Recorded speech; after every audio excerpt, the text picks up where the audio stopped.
Okay, so it's important that the patient adheres to their diet for rehabilitation success. So that is going to be posted in several places around the room, around the patient's room. One thing, we have these blue bands, dysphagia bands, and we are going to write the patient's modified texture and liquid. So it would say like soft and bite-sized with thin liquids, or mixed and moist with mildly thick liquids. And then we also have this orange sheet, and this goes above the patient's bed, and it's going to list out some swallowing strategies that we'll use with the patient. It's also going to list out if they're on assisted dining, and then down here it's going to tell their patient diet.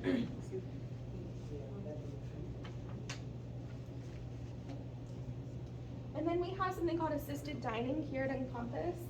So this would be when somebody needs help during mealtime. So there's 3 levels of assisted dining. We have feeding assistance, so that's when the patient is unable to feed themselves.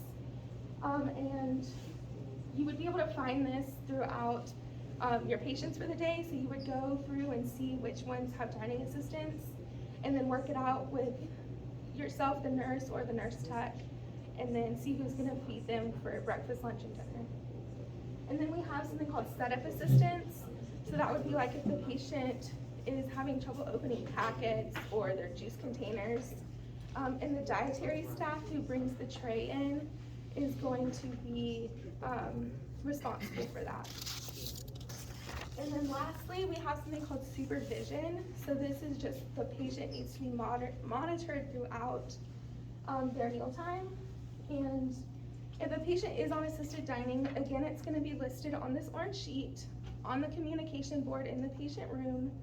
And then we also have these green magnets that stick to the top of the door, outside the patient's room. And again, back to the orange sheet, we have some swallowing strategies. I've listed some here. These would be important to know. So you're going to want to look at this orange sheet if you're going in to provide feeding assistance for your patient. Any questions? For the supervisory part, the patient feeds themselves, but just monitoring for the swallowing? Exactly. So we're looking out for any sign, like the signs and symptoms we talked about. Right. Any other questions? Okay, thank y'all for being here. Oh, that's it. You did a great job.